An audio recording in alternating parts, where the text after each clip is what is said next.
کاروان سرائے میں قیام کرنے والے تمام مسافروں کی خدمت میں سلام۔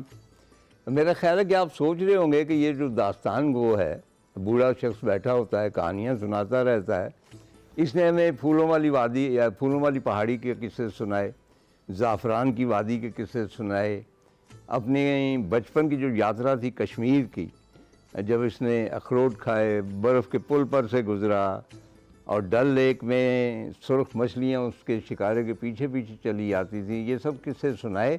تو یہ سارے قصے تو اس کشمیر کے ہیں، ہمارے اس کشمیر کا کیا ہوا؟ نیچرلی یہ دونوں انٹیگرل پارٹ ہیں، تو آج ہم اس کشمیر کے قصے بیان کریں گے۔ جناب یہ قصہ ہے آج سے تقریباً 68 سال پہلے کا، میرا خیال ہے کہ 1955۔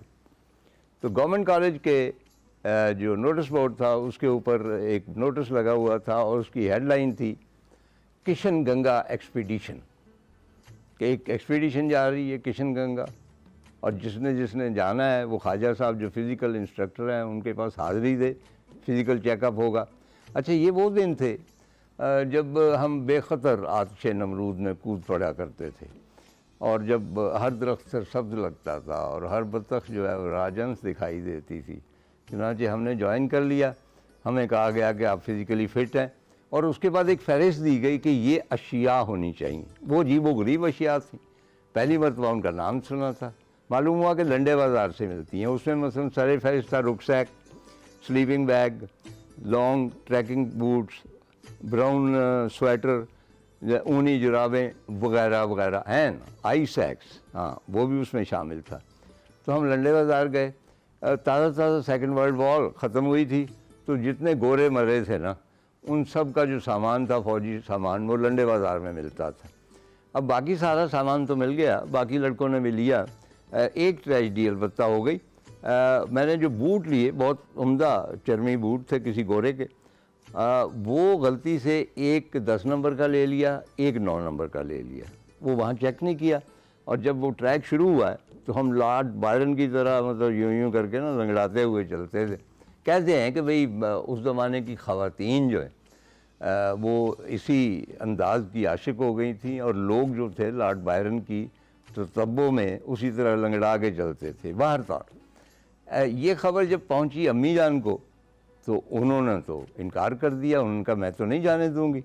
آپ جانیے ہم کچھ 16-17 سال کے تھے، تو انہوں نے کہا کہ پتہ نہیں کہاں کشن گنگا کہاں پہ ہے، اور وہاں ریچھ ہوں گے اور میرے بچے کو ریچھ اٹھا کے لے جائے گا۔ اب ریچھ اپنے ہی ہم شکل اور اپنے ہی رنگ والے ایک بچے کو کیوں کر اٹھا کے لے جائے گا، کوئی گورا چٹا بچہ اٹھا کے لے جائے تو بات بھی ہے۔ بہرحال والد صاحب نے انہیں راضی کر لیا، اور اس کی بنیاد جو تھی نا ریچھوں کی وہ ایک اور قصے پر تھی جو والد صاحب نے سنایا تھا۔ ان کا کہنا تھا کہ وہ کشمیر میں کہیں جا رہے تھے، بس میں بیٹھے ہوئے، تو ان کے نیکسٹ جو آدمی بیٹھا ہوا تھا کشمیری، اس نے نکر ٹائپ ایک لنگوٹ پہنا ہوا تھا اور اس کی تمام ٹانگوں پر دھبے تھے جس طرح کوئی بیماری لاحق ہوتی۔ تو وہ کہنے لگا کہ میں یہ اس لیے پہنتا ہوں کہ ان کو ہوا لگنی چاہیے ورنہ درد ہوتی ہے۔ تو والد صاحب نے پوچھا یہ کیا ہوا کیا ہے؟ کہنے لگا کہ میں ایک لکڑ آ رہا ہوں، ایک روز میں اپنے گاؤں سے نزدیکی جنگل گیا اور وہاں ریچھ بہت ہوتے، اور ریچھ ہمیں کچھ کہتے نہیں تھے۔ خواتین حضرات، جب انسان اور جانور جو ہیں اگر وہ نڈر ہوں، ان کو یہ خدشہ نہ ہو کہ یہ ہمیں نقصان پہنچائے گا، تو وہ بخوبی ایک دوسرے کے ساتھ گزارا کر سکتے ہیں، وہ کبھی حملہ نہیں کریں گے۔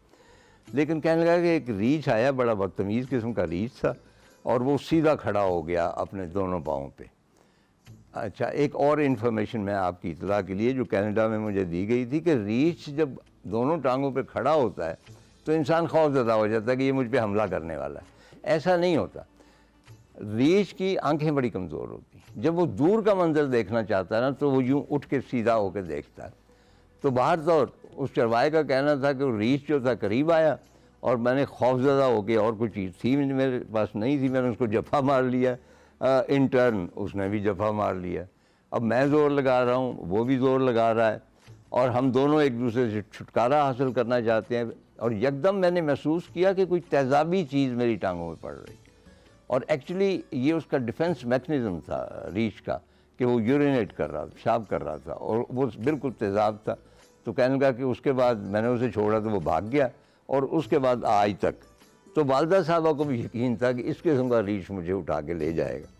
باہر طور ایکسپیڈیشن شروع ہوئی اور مائنڈ یو یہ پاکستان کی ہسٹری میں پہلی ایکسپیڈیشن تھی, یعنی ٹریکنگ ایکسپیڈیشن کسی بھی کالج کی.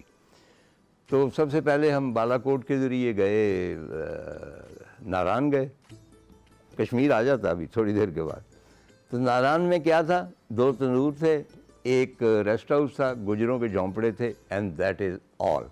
اور وہاں پاکستان کا پہلا یوتھ ہاسٹل بھی بنا تھا جس کی ہم نے ممبرشپ لی, اور اس ممبرشپ کا میرا خیال نمبر 3 تھا, میرا نمبر جو ہے.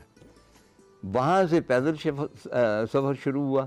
باٹا کنڈی ایک ریسٹ ہاؤس تھا, 2-3 اور جھونپڑے وغیرہ تھے, اس کے سوا کچھ نہیں تھا.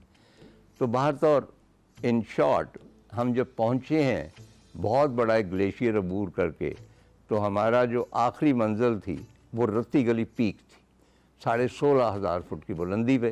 اور جب ہم وہاں پہ پہنچے ہیں تو وہ ٹوٹلی برف پوش تھی اور دھند تھی, ہم ایک دوسرے کو دیکھ نہیں سکتے تھے. میں اپنا باکس کیمرہ لے کے گیا تھا, کہیں کوئی تصویر ہوگی کہ ہم سب کھڑے ہوئے ہیں اپنے آئی سیکس لے کے, اور دھند کی وجہ سے وہ بہت دھندلی تصویر ہے. اس کو ہم نے ظاہر نعرے وارے لگائے کہ یہ سمٹ ہم نے کی ہے. اس زمانے میں ابھی یہ K2 وغیرہ بھی فتح نہیں ہوئی تھی. جب ہم دوسری جانب اترے ہیں تو وہ ایک ایسا منظر ہے جس کے خواب میں نے پوری زندگی دیکھی, اور میں نے اس کو بیان کرنے کی کوشش کی ہے, وہ بیان نہیں ہو سکتا. وہ ایک فینٹسی تھی, وہ ایک جیسے کہتے ہیں نا کہ ایک ہیولا تھا, ایک کہیں آسمانوں سے اتری ہوئی کوئی شے تھی جو ہمارے سامنے آئی, جو ہم نے پہلے دیکھی نہیں ہوئی تھی. جب ہم دوسری طرف اترے ہیں تو وہاں پہ ایک وادی تھی, اور وہاں ہر جانب پھول تھے, اور پھولوں کے درمیان میں سرد پانی, جو گلیشیئر جو تھا رتی گلی کا, اس میں سے نکلنے والی سرد نہریں تھیں چھوٹی چھوٹی, اور ان کے اوپر تتلیاں تھیں. اور اس سے پار بلو راکس تھیں ذرا سا دور, اور بلو چٹانیں جو تھیں ان کے درمیان میں ایک جھیل تھی, اور وہ بہت ہی نیلی جھیل تھی, شفیق الرحمان کی نیلی جھیل کی طرح تھی. اور ہم نے دور سے دیکھا تو اس میں برف کے توزے تیر رہے تھے. اور مجھے اب تک یاد ہے, یعنی اتنا عرصہ گزر گیا ہے, کہ اوپر نیلی چٹانوں میں سے ایک آبشار نیچے گر رہی تھی جھیل میں, اور جب کوئی تودا اس کے نیچے آتا تھا تو ظاہر ہے کہ اس کی فورس سے وہ پھسلتا تھا اور تیرتا چلا جاتا تھا, اور یوں لگتا تھا جیسے ایک سفید راج ہنس تیرتا چلا جا رہا ہے. ہم نے اس جھیل کو دیکھا نہیں کیونکہ ہمارے پاس وقت نہیں تھا. بہت عرصے کے بعد میں پھر اسی ٹریک پر گیا, 50-60 سال کے بعد, یہ دیکھنے کے لیے کہ کیا وہ جھیل وہاں موجود ہے یا نہیں. یہ دودھی پت کی طرف سے, سرال جھیل کی طرف سے, سرال جھیل میں توزے تھے, لیکن پھر وہ جھیل جو تھی, میرا خیال ہے کہ یہ لکھا گیا تھا کہ میں اس کو نہیں دیکھ سکتا, ہمارے ایک ساتھی بیمار ہو گیا. میں صرف یہ آپ کو بتانا چاہتا ہوں کہ ہم رتی گلی پیک پہ گئے, اور ہم اتنے مایوس ہوئے کیونکہ بالکل وہ اسپاٹ تھی, چٹانیں تھیں اور دھوپ نکلی ہوئی تھی, اور برف کا ایک ذرہ نہیں تھا. یعنی یہ جو کلائمیٹ چینج ہے یہ اس طرح اثر انداز ہو رہا ہے کرۂ ارض پہ, اور ہم دھیان نہیں کر رہے کہ آج سے 50-60 سال پہلے جہاں گلیشیئر ہی گلیشیئر تھے اور دھند تھی, وہاں پہ بیئر چٹانیں تھیں.